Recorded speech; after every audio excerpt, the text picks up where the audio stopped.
Sa ngalan ng Ama, ng Anak at ng Espiritu Santo. Amen.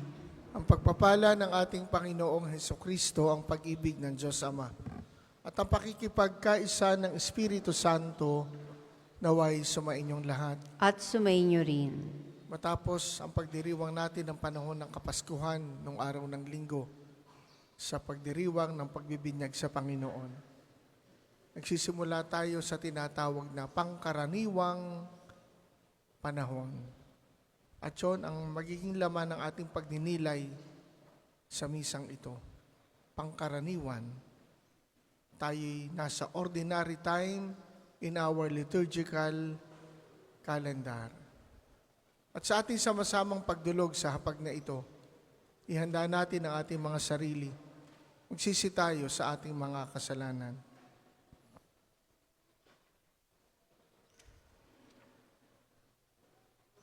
Inaamin ko Sa makapangyarihang Diyos at sa inyong mga kapatid, na lubha ako nagkasala sa isip, sa salita at sa gawa at sa aking pagkukulang. Kaya ay sinasamo ko sa mahal na Birheng Maria, sa lahat ng mga anghel at mga banal, at sa inyong mga kapatid, na ako'y ipanalangin sa Panginoong ating Diyos. Kaawaan tayo ng makapangyarihang Diyos. Patawarin tayo sa ating mga kasalanan at patnubayan tayo sa buhay na walang hanggan. Amen.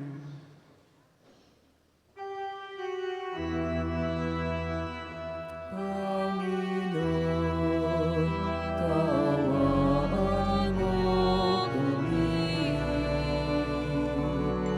Panginoon, kaawaan mo kami. Kristo, kaawaan mo kami.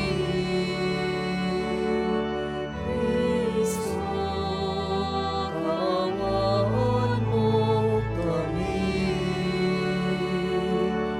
Panginoon, kaawaan mo kami. Panginoon, kaawaan mo kami.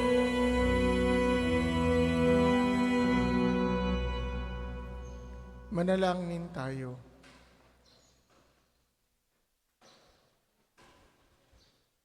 Ama namin makapangyarihan, ang iyong dumadalangin sambayanan ay matapat mo nawang lingapit subaybayan upang makita namin ang dapat gampanan at para rito ay magkaroon kami ng kakayanan sa pamamagitan ni Hesukristo kasama ng Espiritu Santo magpasawalang hanggan. Amen.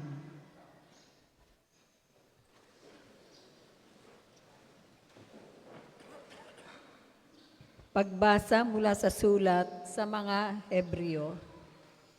Hindi sa mga anghel ipinailalim ng Diyos ang sanlibutan na nooy kanyang lilikhain.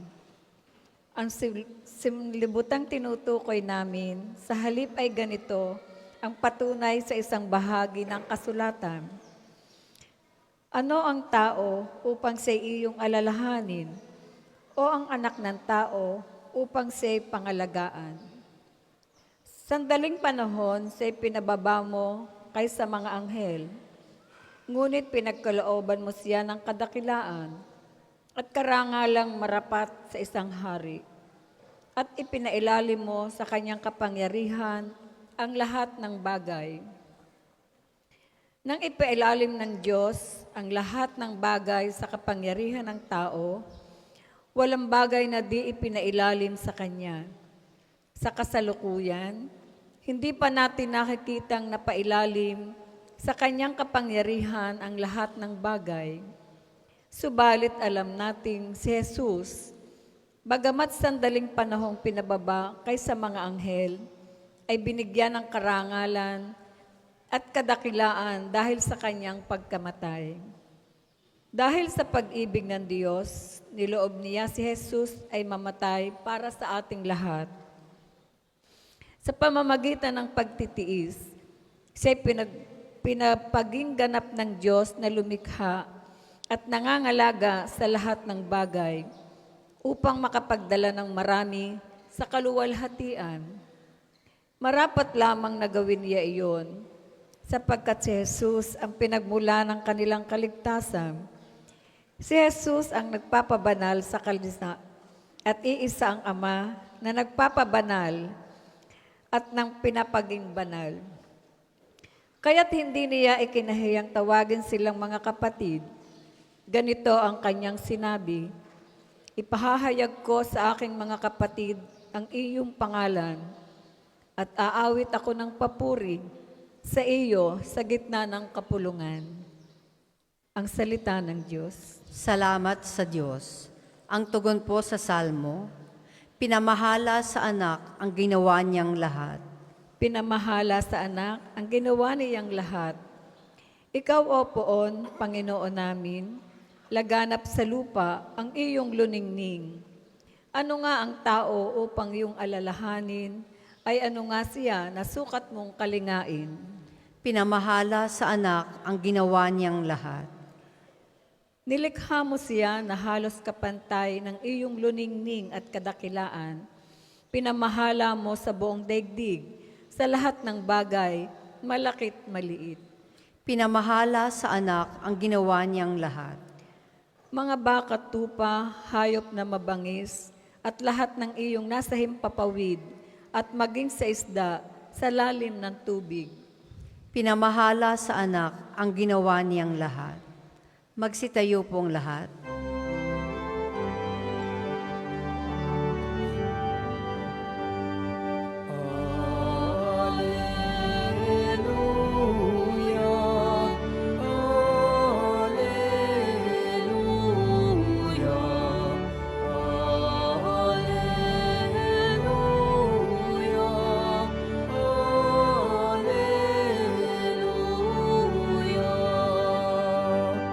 Tanggapin niyo ang salita na di sa tao nagmula, kundi sa Diyos na dakilang. Alleluia, Alleluia, Alleluia,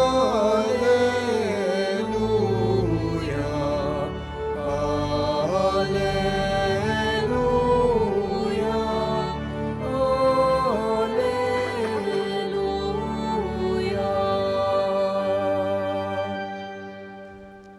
Sumainyo ang Panginoon. At sumainyo rin. Ang mabuting balita ng Panginoon ayon kay San Marco. Papuri sa iyo, Panginoon. Sa lungsod ng Capernaum sa araw ng pamamahinga, si Jesus ay pumasok sa sinagoga at nagturo. Namangha ang mga tao sapagkat nagturo siya sa kanila na parang isang may kapangyarihan at hindi tulad ng mga eskriba.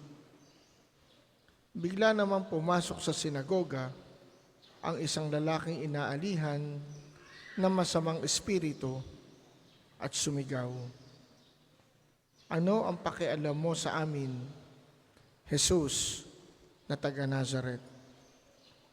Naparito ka ba upang puksain kami? Kilala kita. Ikaw ang banal mula sa Diyos."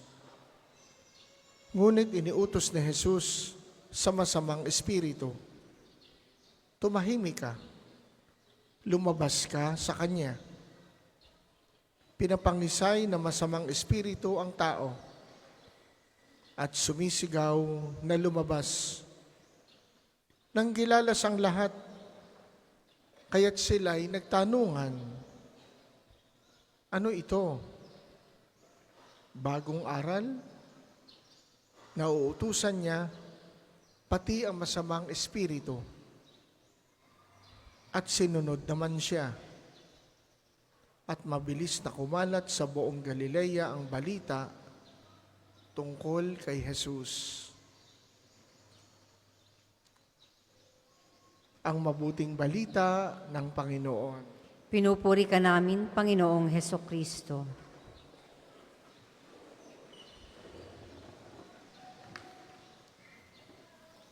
Bakit tinatawag nating pangkaraniwang panahon ang pagkatapos ng panahon ng Pasko. Pangkaraniwan sapagkat walang natatanging misteryo sa buhay ni Jesus ang ating ipinagdiriwang.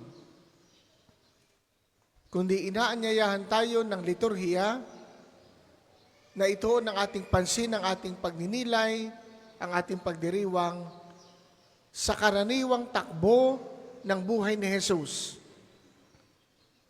At gayon din ang takbo ng ating karaniwang buhay. Kung ating titingnan, malaking porsyento ng ating buhay, pangkaraniwan. Pag sinabing pangkaraniwan, paulit-ulit. Yun at yun din. Di ba? Ganun naman talaga tayo. Paulit-ulit. Gigising, mag-aayos ng sarili, papasok sa eskwelahan, papasok sa trabaho, maiiwan sa bahay. Yung maiiwan sa bahay, mag-aayos, magluluto, maglilinis. Yung magtatrabaho, magnenegosyo, magtitinda, papasok sa opisina, yung mag-aaral, pupunta sa paaralan. Yan ang pangkaraniwan. Paulit-ulit. Yun at yun din.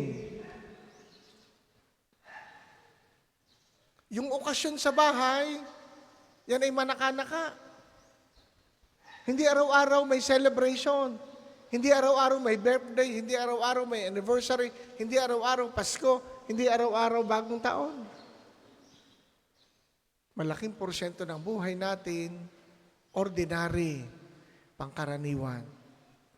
Sa buhay ni Jesus, anong pangkaraniwan? Gaya ng ating napakinggan sa mabuting balita, ayon kay San Marco. Nangangaral, nagpapagaling sa mga may sakit, nagpapalayas sa mga demonyo, tumutugon sa pangangailangan ng tao, nagpapakain sa mga nagugutom, at tumatawag ng mga tao upang sumunod sa Kanya. Yan ang pangkaraniwan. Minsan lang siya ipinanganak, minsan lang siya nagpakasakit, namatay at muling nabuhay. Malaking bahagi ng buhay ni Jesus sa kanyang public ministry, pangkaraniwan. At yung pangkaraniwan, mga kapatid, diyan tayo tinatawag para maging banal. Tinatawag tayo maging banal sa karaniwan nating ginagawa. Sa pag-aaral para sa mga estudyante, sa pagninegosyo, sa pagtatrabaho, sa pag-aasikaso sa bahay, sa pagmamaneho, diyan tayo tinatawag maging banal. Sa bawat sandali ng ating pangkaraniwang araw, diyan tayo inaanyayahan ng Panginoon na maging banal. Pero tatandaan din natin, diyan din tayo sa pangkaraniwan, maaaring tuksohin ng dyablo. At sa halip na tayo maging banal, tayo magiging balbal. Bakit? Bakit paanyaya sa kabanalan at pwede rin maging tukso para tayo magkasala? Para tayo mapasama, mapahamak? Ang isang tanong, bakit ko ginagawa ang mga ginagawa ko sa araw-araw? Anong aking motibasyon? Anong aking layunin? Anong aking tinutungo? Bakit ako nagluluto? Bakit ako nagmamaneho? Bakit ako nag-aaral? Bakit ako pumapasok sa opisina? Bakit ako nagtitinda? Para saan? Para kanino? Ikalawa, paano? Paano ako ginagawa? Paano ako nag-aaral? Paano ako nagtitinda? Paano ako nagtatrabaho? Paano ako pumapasok sa opisina? Ako'y magiging banal? Tayo magiging banal? Sabi ng mga banal, kung gagawin natin yung pangkaraniwan ng may pag-ibig. Magluluto ka, cook with love. Mag-aaral, study with love. Magmamaneho, drive with love. Magtuturo, teach with love. Anong ibig sabihin? Dahil ako'y nagmamahal sa aking pagmamaneho, abay ako'y maingat. Hindi ako kaskasero. Hindi ako makikipagkarera. Dahil mahal ko ang aking pagtuturo at mahal ko ang aking tinuturuan, maghahanda ako ng husay. Dahil mahal ko ang pag-aaral, gagawin ko na may pagmamahal, magsasakripisyo ako. Pero pwede rin kong gawin yung mga pangkaraniwan ng basta na lang. Ba't ako magsisikap pag trabaho sa opisinang ito? Parehas lang naman ang sweldo. Di sila'y magsipad, ako'y magtatamad. Parehas lang ang sweldo. Hindi rin naman napopromote. Di ganun na lang. Basta na lang. Bakit ako magiging honest? Yung ang aming hepe, hindi honest. Di ako hindi rin. Kung paanong ang pangkaraniwan ay paanyaya para maging banal, itong pangkaraniwang ito rin ang okasyon para hindi tayo maging banal, mapalayo tayo sa Panginoon at tayo magkasala. So let us make the ordinary extraordinary. How? By putting love into it. Gawin natin na may pagmamahal. Mag-aalaga ng bata, hindi masama ang loob, hindi yung galit, hindi yung naghihinanakit. May ginagawa, masaya, natutuwa, nagpapasalamat. Ito mga kapatid, ang ibig sabihin ng pangkaraniwan. Kaya sikapin natin na bawat pangkaraniwan, maging makabuluhan. At kahit pangkaraniwan, paulit-ulit yun at yun din, may lalim. Dahil may pagmamahal. Sabi nga ni San Ignacio ng Loyola, for the greater glory of God, ad maiorem Dei gloria. Ginagawa natin para sa kaluwalhatian ng Diyos. At dahil para sa Diyos, gagawin ko ito. Hindi nang basta na lang. Hindi nang pwede na. Gagawin ko ito ng may kahusayan, ng may katapatan, at ng may pagmamahal.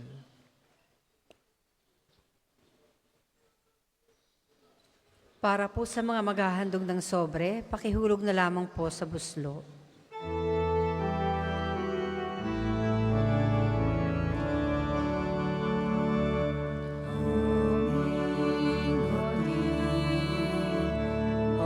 Alay na ito, ang tinapay na nagmula sa pagpapala mo. At tanggapin ang alak na ito, inuring inihain sa iyo. Mahal naming Diyos, inyong tanggapin ang munting alay mula sa amin. Buong puso namin hihintayin Magsitayo po ang lahat.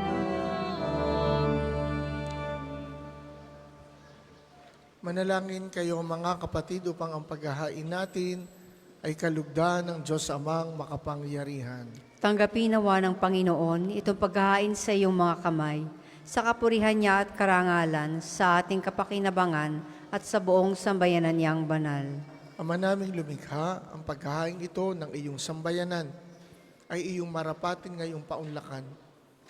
Pakundangan dito, mapasa amin nawa ang iyong kabanalan at ang masugid naming dalangin ay iyong pagbigyan sa pamamagitan ni Hesus Kristo, kasama ng Espiritu Santo magpasawalang hanggan. Amen. Sumainyo ang Panginoon. At sumainyo rin. Itaas sa Diyos ang inyong puso at diwa. Itinaas na namin sa Panginoon. Pasalamatan natin ang Panginoong ating Diyos. Marapat na siya ay pasalamatan.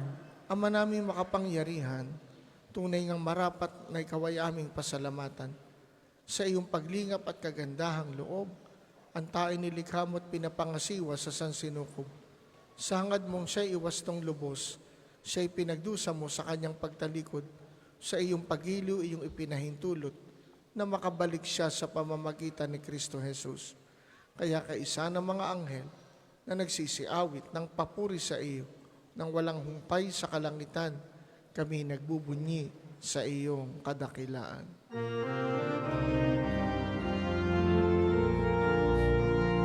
Banal ka po, may kapal, banal ang iyong pangalan, banal ang iyong kaharian, langit lupa'y nagpupugay sa iyong kadakilan, inaragilan ang lahat, Ang naparito mong anak na siyang nagbulat sa bulang, sa pilayay nagpalaga, at nanghiram ay sa lahat.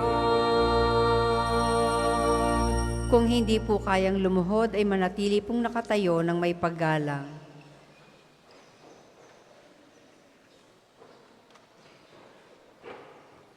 Ama naming banal, ikaw ang bukal ng tanang kabanalan, kaya't sa pamamagitan ng iyong Espiritu, gawin mong banal ang mga kaloob na ito upang para sa amin ay maging katawan at dugo ng aming Panginoong Hesukristo. Bago niya pinagtiisang kusang loob na maging handog, kinuha niya ang tinapay, pinasalamatan kaniya, pinaghati-hati niya yon. Binigay sa kanyang mga alagad at sinabi, tanggapin ninyong lahat ito at kanin, ito ang aking katawan na ihahandog para sa inyo.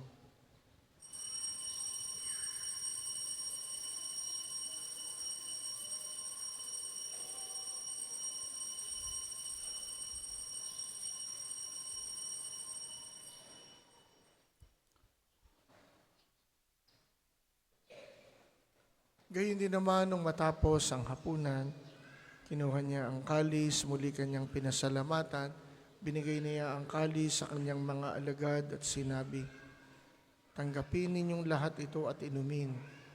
Ito ang kalis ng aking dugo, ng bago at walang hanggang tipan, ang aking dugo na ibubuhos para sa inyo at para sa lahat, sa ikapagpapatawad ng mga kasalanan. Gawin ninyo ito sa pag-alala sa akin.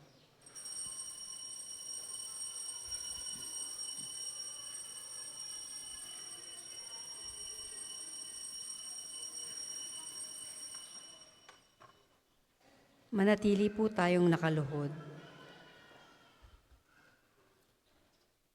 Pagbunyi natin ang misteryo ng pananampalataya.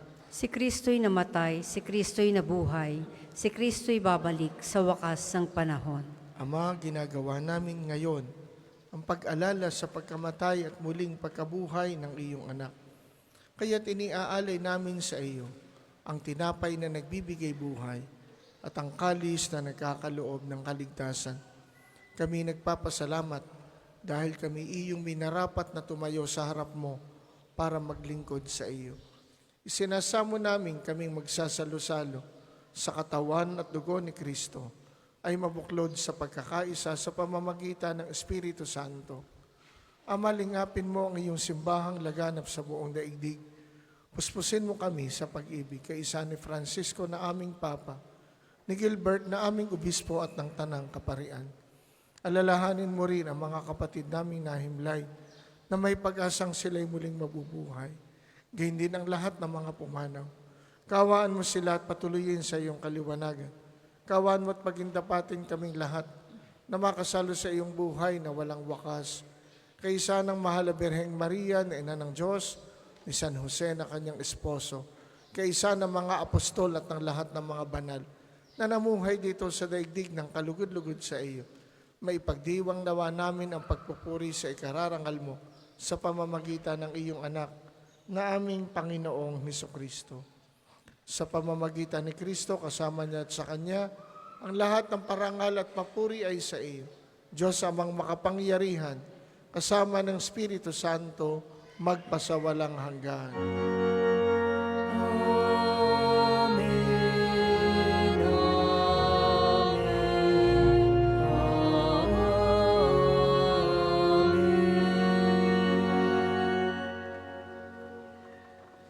sa tagubili ng mga nakagagaling na utos sa turo ni Jesus, na Panginoon natin at Diyos, ipahayag natin ng lakas loob.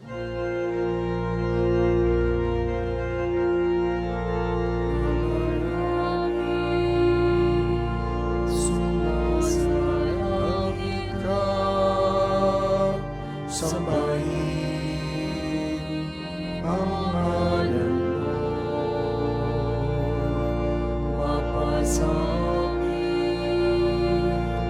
ang kaharian mo. Sundin ang loob mo dito sa lupa para ng sa langit. Bigyan mo kami ngayon ng aming kakanin sa araw-araw. At patawarin mo kami sa aming mga sala para lang magpapatawad namin sa nagkakasala sa amin. At huwag mo kami ipahintulot sa tukso at iagya mo kami sa lahat ng masama. Inihiling namin kami, Adia, sa lahat ng masama, pagkalooban ng kapayapaan araw-araw, iligtas sa kasalanan at ilayo sa lahat ng kapahamakan. Samantalang aming pinananabikan ang dakilang araw ng pagpapahayag ng tagapagligtas naming si Heso Kristo. Sapagkat iyo ang kaharian at ang kapangyarihan at ang kapurihan magpakailanman. Amen. Panginoong Heso Kristo, sinabi mo sa iyong mga apostol, kapayapaan ang iniiwan ko sa inyo. Aking kapayapaan ang ibinibigay ko sa inyo. Tunghayan mo ang aming pananampalataya at huwag ang aming mga pagkakasala. Pagkalooban mo kami ng kapayapaan at pagkakaisa, ayon sa iyong kalooban, kasama ng Espiritu Santo magpasawalang hanggan. Amen. Ang kapayapaan ng Panginoon naway laging sumainyo. At sumainyo rin. Magbigayan kayo ng kapayapaan sa isa't isa.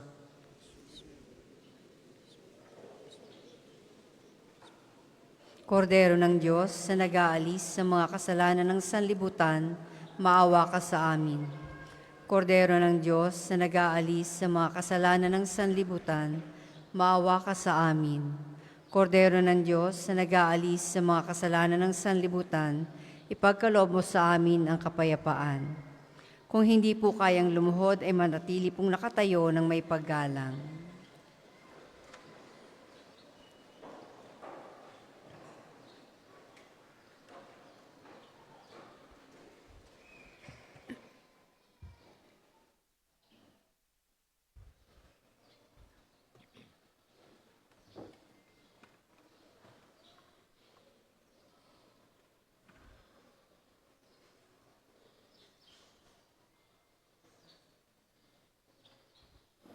Ito si Jesus, ang Kordero ng Diyos, na nag-aalis ng mga kasalanan ng sanlibutan. Mapapalad tayong inaanyayahan sa kanyang banal na piging. Panginoon, hindi ako karapat-dapat na magpatuloy sa iyo, ngunit sa isang salita mo lamang ay gagaling na ako.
Ang second collection po ay para sa patuloy na pagpapaunlad ng parokya at pambansang dambana ni Santo Padre Pio at para po sa mga nangangailangang matatanda at may sakit na mga pari ng Archdiocese ng Lipa.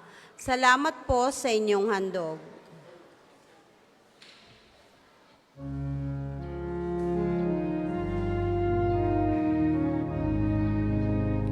Magdiriwang ang hari, ang Diyos siyang mayroon.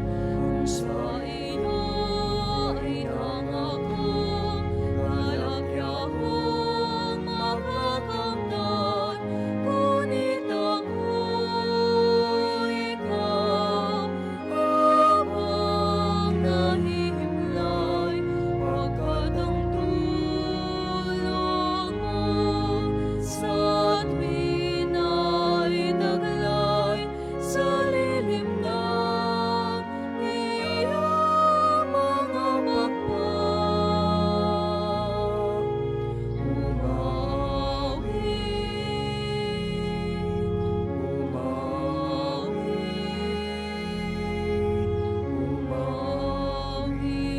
ako.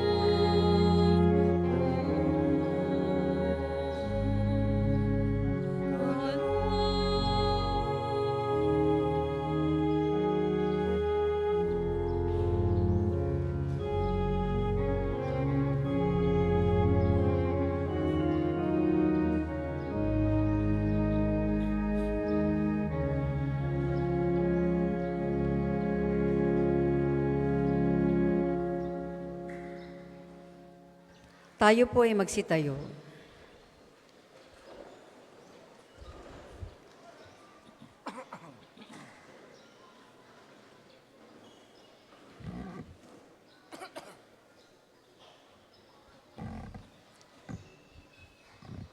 Manalangin tayo. Ama naming mapagmahal, hinihiling namin kami pagbigyan, pakundangan sa iyong dulot na pakikinabang. Ipagkaloob mo ikaw ay aming paglingkuran sa pamumuhay namin sa paraang iyong kinalulugdan, sa pamamagitan ni Hesukristo, kasama ng Espiritu Santo magpasawalang hanggan. Amen. Panalangin ng pagtitiwala kay Santo Padre Pio. Padre Pio, taga Petrelcina, mongheng banal, pintakasing santo ng milenyong kasalukuyan, gabay namin sa pagtahak sa landasing makalangit, takbuhan sa pangangailangan, huwaran ng pagtitiis. Sa iyo namin inilalapit aming mga kagipitan.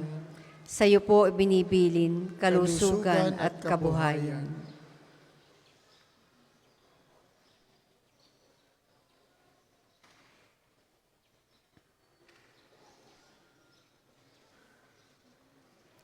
Di man karapat-dapat, kami po ay pagbigyan, bendisyonan at basbasan, maging ganap sa buhay.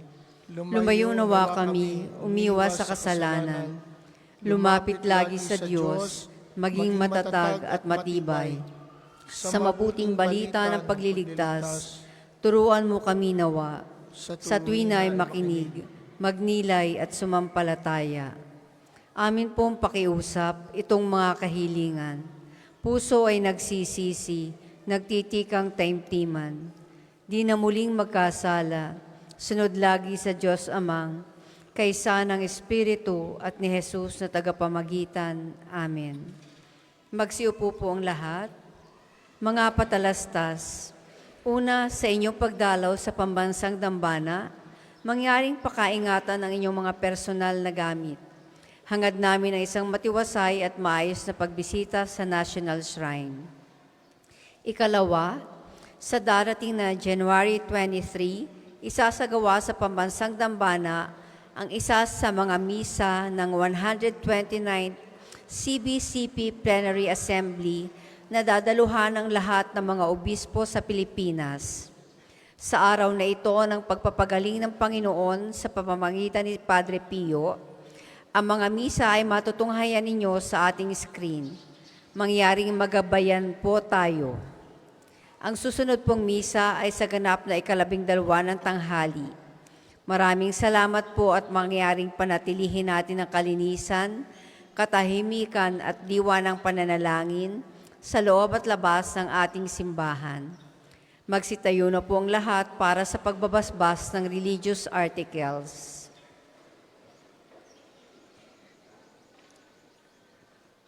Mga kapatid, manalangin tayo sa Diyos amang makapangyarihan upang tayo'y maging kawangis ni Kristo sa taimtim na pagdalangin sa tulong ng mga larawan at dasalan. O Panginoong Diyos, Ikaw ang bukal ng lahat ng pagpapala at biyaya. Ibuhos mo ang iyong bendisyon sa mga gamit na ito sa pananalangin na nagpapaalala ng iyong kabutihan, kabanalan at pagmamahal sa amin, upang ang lahat na dumulog at manalangin gamit ang mga ito ay magtamo ng iyong awa at biyaya. Loobin mong tularan nila ang kabanalan at aral ng Panginoon at ng mga banal magpasawalang hanggan. Amen. Ama namin, sumasalangit ka, sambahin ang ngalan mo, mapasa amin ang kaharian mo, sundin ang loob mo dito sa lupa para nang sa langit. Bigyan mo kami ngayon ng aming kakanin sa araw-araw at patawarin mo kami sa aming mga sala, para nang pagpapatawad namin sa mga nagkakasala sa amin, at huwag mo kaming ipahintulot sa tukso at iadya mo kami sa lahat ng masama. Amen. Aba, Ginoong Maria, napupuno ka ng grasya, ang Panginoong Diyos ay sumasa iyo. Bukod kang pinagpala sa babaeng lahat, at pinagpala naman ang iyong anak na si Jesus. Santa Maria, Ina ng Diyos, ipanalangin mo kaming makasalanan, ngayon at kung kami mamamatay. Amen. Luwalhati sa Ama at sa Anak at sa Espiritu Santo, kapara nung unang-una, ngayon at magpasawalang hanggan. Amen. Ama namin, sumasalangit ka, sambahin ang ngalan mo, mapasa amin ang kaharian mo, sundin ang loob mo dito sa lupa para nang sa langit. Bigyan mo kami ngayon ng aming kakanin sa araw-araw, at patawarin mo kami sa aming mga sala, para nang pagpapatawad namin sa mga nagkakasala sa amin, at huwag mo kaming ipahintulot sa tukso, at iadya mo kami sa lahat ng masama. Amen. Aba, Ginoong Maria, napupuno ka ng grasya, ang Panginoong Diyos ay sumasa iyo. Bukod kang pinagpala sa babaeng lahat, at pinagpala naman ang iyong anak na si Jesus. Santa Maria, Ina ng Diyos, ipanalangin mo kaming makasalanan, ngayon at kung kami mamamatay. Amen. Maraming salamat po. Mag-ingat kayo sa inyong pag-uwi. Sumainyo ang Panginoon. At sumainyo rin. At pagpalain kayo ng makapangyarihang Diyos, Ama, Anak at Espiritu Santo. Amen. Humayo kayong taglay ang kapayapaan, tapos na ang ating pagdiriwang. Salamat sa Diyos.